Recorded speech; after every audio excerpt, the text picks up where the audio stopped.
नांदेडच्या हिमायतनगर तालुक्यातल्या डोल्हारीमध्ये वानरांची टोळी झाडावर अडकली। पैनगंगा नदीला पूर आल्यानं संपूर्ण परिसराला पाण्याने वेढा दिला, त्यामुळे एका झाडावर वानरांची टोळी अडकली।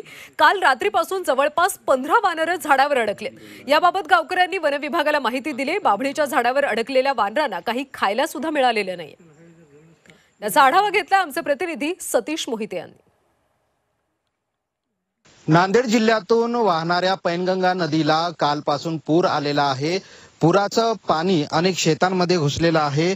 एक दुर्दैवी घटना घडलेली आहे की हिमायतनगर तालुक्यातील डोलारी या गावात काही वानर जे आहेत ते एका झाडावर अडकून पडलेले आहेत। काल पैनगंगा नदीला मोठ्या प्रमाणात पाणी आलं आणि हे पाणी जे आहे ते इतरत्र शेतामध्ये साचलेलं आहे।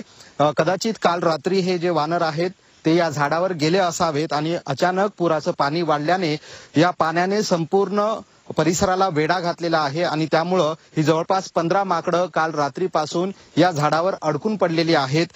डोलारी गावातील ग्रामस्थांनी याबाबतची माहिती वन विभागाच्या अधिकाऱ्यांना दिलेली आहे, मात्र वन विभागाने अजून कुठलाही प्रतिसाद दिलेला नाही।